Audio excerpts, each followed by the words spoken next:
ಮನೋವಿಹಾರಿಣಿ.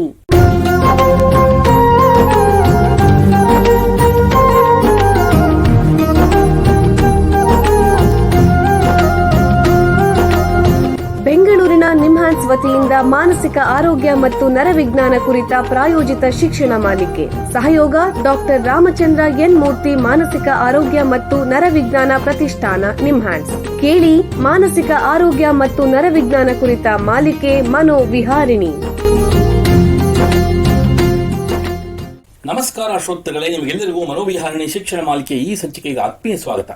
ಹಿಂದಿನ 3 ಸಂಚಿಕೆಗಳಲ್ಲಿ ಮಾನವರನ್ನು ಕಾಡುವ ಸ್ಕಿಜೋಫ್ರೀನಿಯಾ ಅನ್ನೋ ಗಂಭೀರವಾದ ಮಾನಸಿಕ ಸಮಸ್ಯೆ ಬಗ್ಗೆ ಚರ್ಚೆ ಮಾಡ್ತಿದ್ವಿ. ಈ ಸಂಚಿಕೆಯಿಂದ ವಿಭಿನ್ನವಾದ ಇನ್ನೊಂದು ಮಾನಸಿಕ ಸಮಸ್ಯೆ ಬಗ್ಗೆ ತಿಳ್ಕೊಳ್ಳೋಣ. ನಮ್ಮ ಮನಸ್ಸು ಅನ್ನೋದು ಕೆಲವೊಮ್ಮೆ ಎಷ್ಟು ದೃಢವಾಗಿರುತ್ತೆ ಅಂತ ನಾವು ಅನ್ಕೋತೀವೋ ಕೆಲವೊಮ್ಮೆ ಅಷ್ಟೇ ಸೂಕ್ಷ್ಮ ಆಗೋಗುತ್ತೆ. ಯಾಕಂದ್ರೆ ಈ ಮನಸ್ಸು ಅನ್ನೋದು ಕೇವಲ ಒಂದು ಯೋಚಿಸೋ ಸಾಧನ ಮಾತ್ರ ಅಲ್ಲ, ನಮ್ಮ ಸುತ್ತಲೂ ನಿರಂತರವಾಗಿ ಬದಲಾಗ್ತಾ ಇರೋ ವಾತಾವರಣದ ಅನುಭವ ಪಡೆಯಕ್ಕೆ, ಹೊಸದನ್ನು ಕಲಿಯಕ್ಕೆ ಮತ್ತು ನಮ್ಮನ್ನ ರಕ್ಷಿಸಿಕೊಳ್ಳುವುದಕ್ಕೆ ವಿನ್ಯಾಸವಾಗಿರುತ್ತೆ. ಈ ಸೂಕ್ಷ್ಮತೆ ಹೇಗೆ ನಾವು ಬದುಕಕ್ಕೆ ಸಹಾಯ ಮಾಡುತ್ತೋ ಅದೇ ಸೂಕ್ಷ್ಮತೆ ನಮ್ಮನ್ನ ಭಾವನಾತ್ಮಕವಾಗಿ ದುರ್ಬಲ ಕೂಡ ಗೊಳಿಸುತ್ತೆ. ಸರಳವಾಗಿ ಹೇಳೋದಾದ್ರೆ, ನಮ್ಮ ಮಿದುಳಲ್ಲಿ ಒಂದು ರೀತಿಯ ಅಲಾರ್ಮ್ ಸಿಸ್ಟಮ್ ಇರುತ್ತೆ. ಯಾವುದೇ ರೀತಿಯ ಆಘಾತಕಾರಿ ಅಥವಾ ಅಪಾಯಕಾರಿ ಸನ್ನಿವೇಶ ಎದುರಾದ್ರೆ ಈ ಅಲಾರಂ ತಕ್ಷಣ ಪ್ರತಿಕ್ರಿಯೆ ನೀಡುತ್ತೆ. ಅದು ನಮಗೆ ಬದುಕುಳಿಯಕ್ಕೆ ಸಹಾಯ ಮಾಡಿದ್ರು ಇಂತಹ ಆಘಾತಕಾರಿ ಅನುಭವ ತುಂಬಾ ತೀವ್ರವಾಗಿದ್ದರೆ, ಹಠಾತ್ತಾಗಿ ನಡೆದರೆ ಅಥವಾ ಭಯಾನಕವಾಗಿದ್ದರೆ ಅದರಿಂದ ಮನಸ್ಸು ತನಗಾದ ತೀವ್ರ ನೋವಿನ ನೆನಪನ್ನ ಹಿಡಿದಿಟ್ಕೊಂಡ್ಬಿಡುತ್ತೆ. ಸಾಮಾನ್ಯ ನೆನಪುಗಳು ಮಾಸಿ ಹೋದ್ರೂ ಈ ಆಘಾತಕಾರಿ ನೆನಪುಗಳು ತಾಜಾವಾಗಿ ಉಳಿಬಹುದು. ಇವು ನಮ್ಮ ಮನಸ್ಸನ್ನ ಪದೇ ಪದೇ ಆ ಘಟನೆಯನ್ನ ಮೆಲುಕು ಹಾಕುವಂಗೆ ಮಾಡಬಹುದು. ಈ ಗೊಂದಲದಿಂದ ಮನಸ್ಸಿನ ದುರ್ಬಲತೆ ಇನ್ನೂ ಹೆಚ್ಚಾಗುತ್ತೆ. ಸಮಾಜದಲ್ಲಿ, ಕುಟುಂಬದ ವ್ಯವಸ್ಥೆಯಲ್ಲಿ ಬದುಕುವ ನಮಗೆ ಕೆಲವು ಅಹಿತಕರ ಘಟನೆಗಳು ತೀವ್ರವಾಗಿ ನೋವುಂಟು ಮಾಡುತ್ತೆ.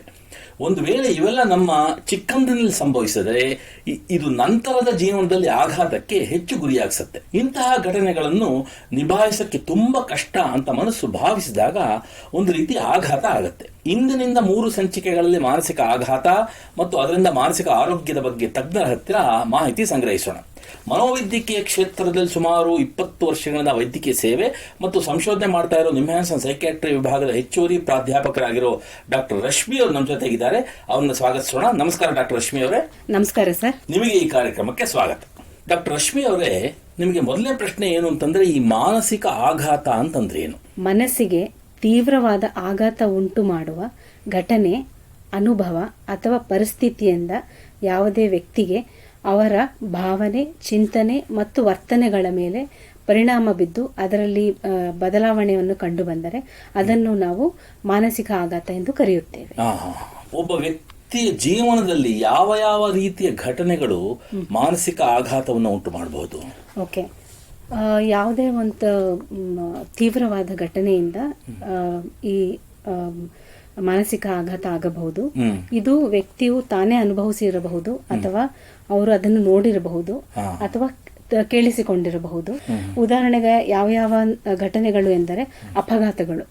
ಉದಾಹರಣೆಗೆ ಕಾರು, ಬೈಕು ಅಥವಾ ರೈಲು ಅಪಘಾತಗಳಲ್ಲಿ ಅವರು ಅಪಘಾತಗಳನ್ನು ಅವರು ಅನುಭವಿಸಿದ್ದಾರೆ, ಅಥವಾ ಹಿಂಸೆ ಮತ್ತು ದೌರ್ಜನ್ಯಗಳಿಗೆ ಒಳಗಾಗಿದ್ದಾರೆ. ಅಂದ್ರೆ ದೈಹಿಕ ಹಿಂಸೆ ಇರಬಹುದು, ಲೈಂಗಿಕ ದೌರ್ಜನ್ಯ ಅಥವಾ ಮಾನಸಿಕ ಅಥವಾ ಭಾವಾತ್ಮಕ ಹಿಂಸೆಯನ್ನು ಅನುಭವಿಸಿದ್ದಾರೆ, ಅಥವಾ ಗೃಹ ಹಿಂಸೆ, ಡೊಮೆಸ್ಟಿಕ್ ವೈಲೆನ್ಸ್ ಅಂತ ಏನು ಕರಿತೀವಿ, ಅದು ಸಹ ಆಗಿರಬಹುದು. ಅಥವಾ ಪ್ರಕೃತಿಯ ವಿಪತ್ತುಗಳನ್ನು ಅನುಭವಿಸಿರಬಹುದು.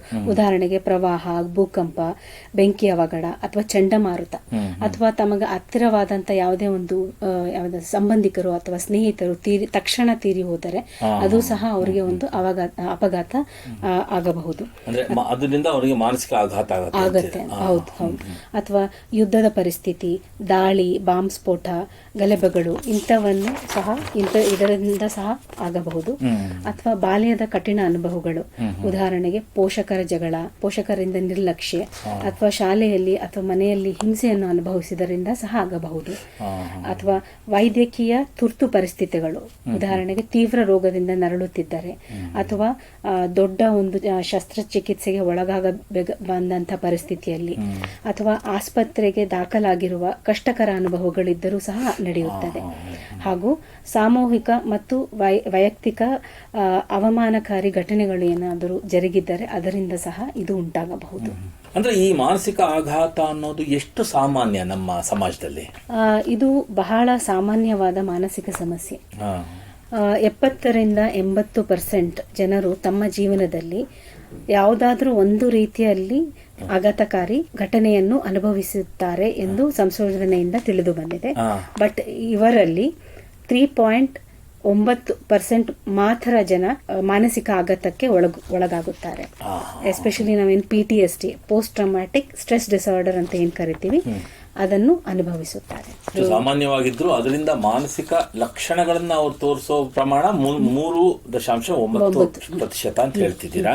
ಈ ಕಷ್ಟಕರವಾದ ಅಥವಾ ನೋವಿನ ಘಟನೆಯನ್ನು ಎದುರಿಸುವ ಪ್ರತಿಯೊಬ್ಬರೂ ಮಾನಸಿಕ ಆಘಾತವನ್ನು ಅನುಭವಿಸ್ತಾರೆಯೇ? ಇಲ್ಲ ಸರ್, ಕೆಲವರಿಗೆ ಆ ಪರಿಸ್ಥಿತಿಯನ್ನು ಎದುರಿಸುವಂತ ಮನೋಸ್ಥೈರ್ಯ ಇರುತ್ತದೆ, ಅಥವಾ ಅವ್ರಿಗೆ ಕುಟುಂಬ ಮತ್ತು ಸ್ನೇಹಿತರ ಬೆಂಬಲ ಹೆಚ್ಚಿದ್ದರೆ ಅವರು ಅದರಿಂದ ಹೊರಗಡೆ ಬರಬಹುದು. ಅಥವಾ ಪೂರ್ವ ಅನುಭವಗಳಿದ್ದು ಈ ಸಮಸ್ಯೆಗಳನ್ನು ತಾನು ಹೇಗೆ ಎದುರಿಸಬಹುದು ಒಂದು ಅನುಭವ ಇದ್ದರೆ ಅಂತವರು ಈ ಘಟನೆಗಳಿಂದ ಹೊರಬರಬಹುದು. ಅಥವಾ ಘಟನೆ ತೀವ್ರತೆ ತುಂಬಾ ಕಮ್ಮಿ ಆಗಿದ್ದು ಅಥವಾ ಅವರು ಅನುಭವಿಸಿದಂತ ಒಂದು ಕಷ್ಟಕರ ಪರಿಸ್ಥಿತಿ ತುಂಬಾ ಚಿಕ್ಕದಾಗಿದ್ದರೆ ಆ ಸಮಯದಲ್ಲಿ ಸಹ ಅವರು ಅದರಿಂದ ಹೊರಬರಬಹುದು. ಅಥವಾ ಅವರಿಗೆ ತುರ್ತು ಸಹಾಯ ಬಹಳ ಬೇಗ ದೊರಕಿದ್ದರೆ ಅಂತ ಪರಿಸ್ಥಿತಿಯಲ್ಲಿ ಸಹ ಅವರು ಅದರಿಂದ ಹೊರಗೆ ಬರುತ್ತಾರೆ. ಅಥವಾ ಅವರಲ್ಲಿ ಕೋಪಿಂಗ್ ಸ್ಕಿಲ್ ಏನ್ ಹೇಳ್ತೀವಿ ಅಂದ್ರೆ ಒತ್ತಡವನ್ನು ನಿಭಾಯಿಸುವಂತ ಶಕ್ತಿ ಹೆಚ್ಚಿದರೆ ಖಂಡಿತವಾಗಿ ಅಂತವರು ಇದರಿಂದ ಆಚೆ ಬರುವ ಸಾಧ್ಯತೆ ಹೆಚ್ಚಿರುತ್ತದೆ.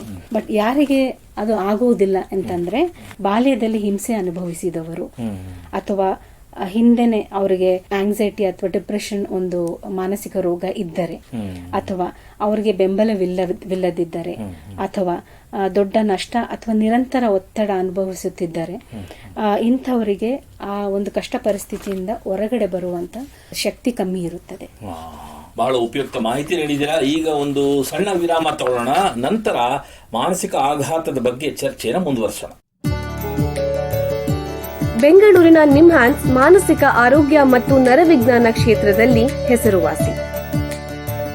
ಶ್ರೇಷ್ಠ ಮಟ್ಟದ ಔಷಧೋಪಚಾರ, ಸಂಶೋಧನೆ ಮತ್ತು ತರಬೇತಿ ಇವೇ ನಿಮ್ಹಾನ್ಸ್ನ ಪ್ರಮುಖ ಧ್ಯೇಯಗಳು. ದೇಶದ ವಿವಿಧ ಭಾಗಗಳಿಂದ ಬರುವ ಲಕ್ಷಾಂತರ ಜನರಿಗೆ ಚಿಕಿತ್ಸೆ ನೀಡುವ ನಿಮ್ಹಾನ್ಸ್ಗೆ ರಾಷ್ಟ್ರೀಯ ಪ್ರಾಮುಖ್ಯತಾ ಸಂಸ್ಥೆ ಎಂಬ ಗೌರವ. ಚಿಕಿತ್ಸೆ ಮತ್ತು ವೈದ್ಯಕೀಯ ಸೇವೆಗಳ ಜೊತೆಯಲ್ಲಿ ನರರೋಗ ಮತ್ತು ಮನೋವೈದ್ಯಕೀಯ ಪುನರ್ವಸತಿ ಸೇವೆಗಳು, ಸಮುದಾಯ ಮಟ್ಟದ ಆರೋಗ್ಯ ಕಾರ್ಯಕ್ರಮಗಳನ್ನು ನಡೆಸುವುದು ಹಾಗೂ ಜನಜಾಗೃತಿ ಮೂಡಿಸುವ ಕೆಲಸಗಳಲ್ಲಿ ಸಕ್ರಿಯವಾಗಿದೆ ನಿಮ್ಹಾನ್ಸ್. ಈ ನಿಟ್ಟಿನಲ್ಲಿ ಆಕಾಶವಾಣಿಯ ಶ್ರೋತೃಗಳಿಗೆ ನರಮಂಡಲ ಮತ್ತು ಮಾನಸಿಕ ಆರೋಗ್ಯದ ಬಗ್ಗೆ ಉಪಯುಕ್ತ ಮಾಹಿತಿ ನೀಡುವುದೇ ಡಾಕ್ಟರ್ ರಾಮಚಂದ್ರ ಎನ್ ಮೂರ್ತಿ ಮಾನಸಿಕ ಆರೋಗ್ಯ ಮತ್ತು ನರವಿಜ್ಞಾನ ಪ್ರತಿಷ್ಠಾನ ನಿಮ್ಹಾನ್ಸ್ನ ಸಹಯೋಗದೊಂದಿಗೆ ಮೂಡಿಬರುತ್ತಿರುವ ಈ ಮನೋವಿಹಾರಿಣಿ ಶಿಕ್ಷಣ ಮಾಲಿಕೆಯ ಮೂಲ ಉದ್ದೇಶ. ವಿರಾಮದ ನಂತರ ಮನೋವಿಹಾರಿಣಿಯ ಈ ಸಂಚಿಕೆಗೆ ನಿಮಗೆಲ್ಲರಿಗೂ ಮತ್ತೊಮ್ಮೆ ಸ್ವಾಗತ. ವಿರಾಮಕ್ಕೆ ಮುಂಚೆ ಮಾನಸಿಕ ಆಘಾತದ ಬಗ್ಗೆ ನಿಮ್ಹಾನ್ಸ್ನ ತಜ್ಞರಾದ ಡಾಕ್ಟರ್ ರಶ್ಮಿ ಅವರೊಂದಿಗೆ ಮಾತಾಡ್ತಾ ಇದ್ವಿ. ಈಗ ಈ ಚರ್ಚೆಯನ್ನು ಮುಂದುವರಿಸೋಣ. ಡಾಕ್ಟ್ರೇ, ಈ ಮಾನಸಿಕ ಆಘಾತ ಅನ್ನೋದು ನಮ್ಮ ಆಲೋಚನೆಗಳು, ಭಾವನೆಗಳು ಮತ್ತು ದೈನಂದಿನ ಜೀವನದ ಮೇಲೆ ಹೇಗೆ ಪರಿಣಾಮ ಬೀರುತ್ತೆ, ದಯವಿಟ್ಟು ತಿಳಿಸಿ. ನೀವು ಹೇಳಿದಂತೆ ಭಾವಾತ್ಮಕ ಲಕ್ಷಣಗಳು ಹೊಂದಿರಬಹುದು, ಅಥವಾ ಜ್ಞಾನಾತ್ಮಕ ಕಾಗ್ನಿಟಿವ್ ಸಿಂಪ್ಟಮ್ಸ್ ಅಂತ ಏನ್ ಹೇಳ್ತೀವಿ ಆ ರೀತಿಯಲ್ಲಿ ವ್ಯಕ್ತವಾಗಬಹುದು, ಅಥವಾ ವರ್ತನೆಯಲ್ಲಿ ಬದಲಾವಣೆ ಆಗಬಹುದು, ನಾವೇನಂತೀವಿ ಬಿಹೇವಿಯರಲ್ ಸಿಂಪ್ಟಮ್ಸ್ ಅಂತ, ಅಥವಾ ಸಾಮಾಜಿಕ ಲಕ್ಷಣಗಳು ಅಥವಾ ಸೋಷಿಯಲ್ ಸಿಂಪ್ಟಮ್ಸ್ ಅಂತ ಏನ್ ಹೇಳ್ತೀವಿ.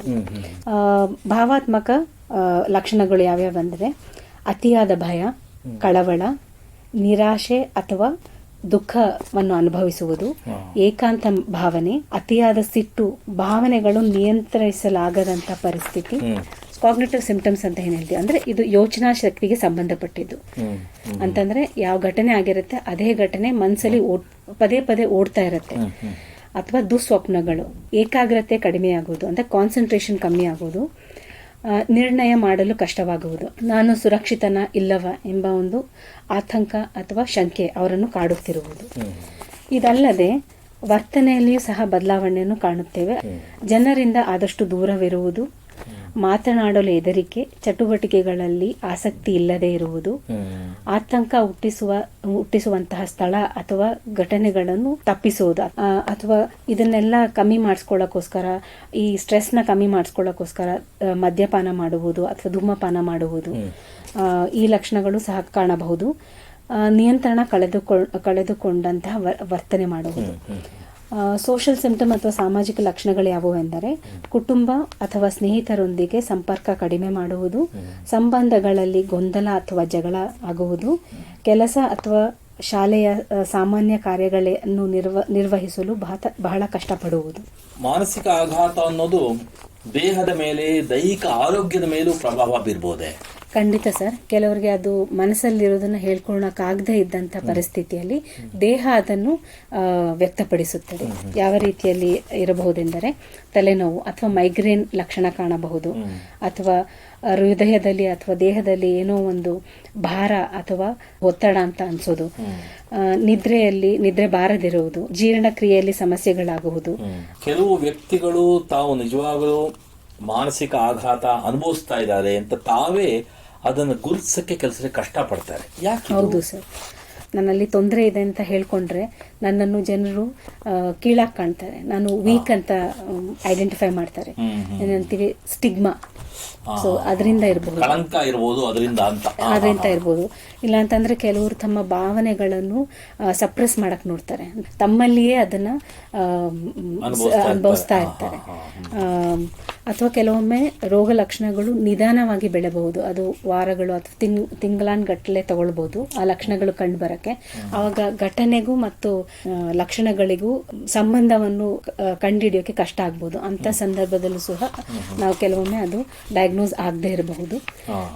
ಅಥವಾ ಕೆಲವೊಮ್ಮೆ ಮಾನಸಿಕ ಲಕ್ಷಣಗಳು ಕಮ್ಮಿ ಇದ್ದು ದೈಹಿಕ ಲಕ್ಷಣಗಳು ಹೆಚ್ಚಾಗಿ ಕಂಡು ಬಂದರೆ ಕೆಲವರು ಏನು ಅನ್ಕೋತಾರೆ, ಇದು ಸ್ಟ್ರೆಸ್ ಇಂದ ಆಗಿರಬಹುದೇನೋ ಅಂತ ಅನ್ಕೊಂಡು ಅದನ್ನ ನೆಗ್ಲೆಕ್ಟ್ ಮಾಡ್ತಾರೆ. ಅಥವಾ ತುಂಬಾ ಕೆಲಸಗಳಲ್ಲಿ ಅಥವಾ ಜವಾಬ್ದಾರಿಗಳಿಗೆ ಮುಳುಗಿ ಹೋಗಿದ್ದಾರೆ, ತಮಗೂ ಒಂದು ಸಹಾಯದ ಅವಶ್ಯಕತೆ ಇದೆ ಎಂಬುದನ್ನೇ ಅವರು ಮರೆತು ಹೋಗ್ತಾರೆ. ಸೊ ಕೆಲವೊಮ್ಮೆ ಸಮಯ ಇಲ್ಲದೆ ಇರೋದು ಸಹ, ಒಂದು ಬ್ಯುಸಿ ಜೀವನ ಇದ್ದಾಗ ಸಹ ಅದು ಕಷ್ಟವಾಗಬಹುದು. ಕೆಲವರು ಅದನ್ನ ನನ್ನಲ್ಲಿ ಇದೆ ಅಂತ ಹೇಳಿ ಅಕ್ಸೆಪ್ಟ್ ಮಾಡ್ಕೊಳ್ಳೋಕೆ ತುಂಬಾ ಸಮಯ ತಗೊಳ್ತಾರೆ. ಅಂದ್ರೆ ಡಿನಯಲ್ ಅಂತ ಏನ್ ಹೇಳ್ತೀವಿ, ಇಗ್ನೋರ್ ಮಾಡೋದು ಅಥವಾ ಡಿನಯಲ್. ಸೊ ಅಂತ ಪರಿಸ್ಥಿತಿಗಳಲ್ಲಿ ಅದನ್ನ ಡಯಾಗ್ನೋಸ್ ಮಾಡೋಷ್ರೊಳಗೆ ಸುಮಾರು ಸಮಯ ಕಳೆದು ಹೋಗಿಬಿಡುತ್ತೆ. ಇವಾಗ ಯಾರಾದರೂ ಒಬ್ರು ಮಾನಸಿಕ ಆಘಾತದಿಂದ ನರಳ್ತಾ ಇದ್ದಾರೆ ಅನ್ನೋ ಚಿಹ್ನೆಗಳನ್ನ ಅವರ ಕುಟುಂಬದವರಾಗ್ಲಿ ಅವರ ಸ್ನೇಹಿತರಾಗ್ಲಿ ಹೇಗೆ ಗುರುತಿಸಬಹುದು, ದಯವಿಟ್ಟು ತಿಳಿಸಿ. ಅವರ ವರ್ತನೆಗಳಲ್ಲಿ ಬದಲಾವಣೆ ಕಂಡು ಬರಬಹುದು.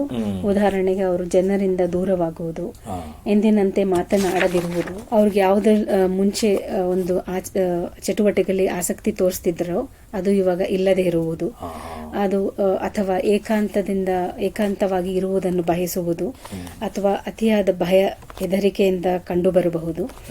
ಸುಲಭವಾಗಿ ಅಳುವುದು, ಬೇಗ ಕೋಪ ಮಾಡ್ಕೊಳ್ಳೋದು, ಅಥವಾ ಸಣ್ಣ ವಿಷಯಕ್ಕೂ ತುಂಬಾ ಗಾಬರಿ ಪಟ್ಕೊಳ್ಳೋದು, ಅಥವಾ ನಿದ್ರೆಯಲ್ಲಿ ಅಥವಾ ಆಹಾರ ಸೇವನೆಯಲ್ಲಿ ಬದಲಾವಣೆಯನ್ನು ಕಂಡು ಬಂದರೆ, ಅಥವಾ ದೇಹದಲ್ಲಿ ಬದಲಾವಣೆ ಅಂದ್ರೆ ಏನು, ಎಲ್ಲ ಪರೀಕ್ಷೆಗಳು ಮಾಡ್ತಾರೆ, ಎಲ್ಲ ನಾರ್ಮಲ್ ಇರುತ್ತೆ, ಬಟ್ ಸ್ಟಿಲ್ ದೇಹದ ಪ್ರಾಬ್ಲಮ್ ಇರುವುದು. ಉದಾಹರಣೆಗೆ ತಲೆನೋವು ಅಥವಾ ಸುಸ್ತಾಗೋದು ಕಾರಣ ಇಲ್ಲದೆ, ಅಥವಾ ಜೀರ್ಣ ಶಕ್ತಿ ಪ್ರಾಬ್ಲಮ್ ಇರ್ಬೋದು. ಮಾತುಗಳಲ್ಲಿ ಸಹ ಕೆಲವೊಮ್ಮೆ ಸೂಚನೆಗಳು ಕಂಡು ಬರುತ್ತದೆ. ಆವಾಗ ಸಹ ನೀವು ಅದರ ಬಗ್ಗೆ ಇನ್ನೂ ಕೂಲಂಕುಷವಾಗಿ ಪರಿಶೀಲಿಸಿ ನೋಡಬೇಕು. ಬಹಳ ಉಪಯುಕ್ತ ಮಾಹಿತಿ ನೀಡಿದಿರಾ. ನೋಡಿ, ನಿಮ್ಮ ಹತ್ರ ಮಾತಾಡ್ತಾ ಕಾಲ ಕಳೆದಿದ್ದೇ ಗೊತ್ತಾಗ್ಲಿಲ್ಲ. ಇಲ್ಲಿಗೆ ಸಂಚಿಕೆ ಮುಗಿಸುವಂತ ಸಮಯ ಆಗ್ತಾ ಇದೆ. ಡಾಕ್ಟರ್ ರಶ್ಮಿ ಅವರೇ, ಎಲ್ಲ ಕೇಳುಗರಿಗೆ ಮಾನಸಿಕ ಆಘಾತದ ಬಗ್ಗೆ ಉಪಯುಕ್ತ ಮಾಹಿತಿ ನೀಡಿದಿರಾ. ನಿಮಗೆ ಎಲ್ಲರ ಪರವಾಗಿ ಧನ್ಯವಾದಗಳು. ಧನ್ಯವಾದಗಳು ಸರ್. ಶ್ರೋತೃಗಳೇ, ಮಾನಸಿಕ ಆರೋಗ್ಯ ಮತ್ತು ನರವಿಜ್ಞಾನದ ಬಗ್ಗೆ, ಅದರಲ್ಲೂ ಮಾನಸಿಕ ಆಘಾತದ ಬಗ್ಗೆ ಇನ್ನೂ ಹೆಚ್ಚಿನ ಮಾಹಿತಿಯೊಂದಿಗೆ ಮನೋವಿಹಾರಣೆಯ ಮುಂದಿನ ಸಂಚಿಕೆಯಲ್ಲಿ ಭೇಟಿಯಾಗೋಣ. ನಮಸ್ಕಾರ.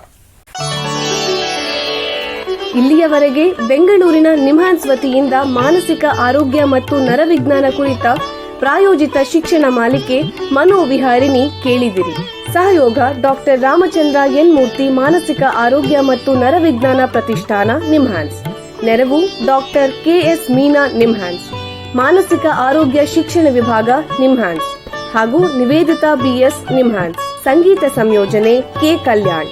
ಪರಿಕಲ್ಪನೆ, ನಿರೂಪಣೆ ಮತ್ತು ನಿರ್ಮಾಣ ಡಾಕ್ಟರ್ MM ಶ್ರೀನಿವಾಸ್ ಭರತ್, ನಿಮ್ಹಾನ್ಸ್. ನಿಮ್ಮ ಸಂದೇಶಗಳನ್ನು ಕಳಿಸಬೇಕಾದ ದೂರವಾಣಿ ಸಂಖ್ಯೆ 7891105524 7899105524.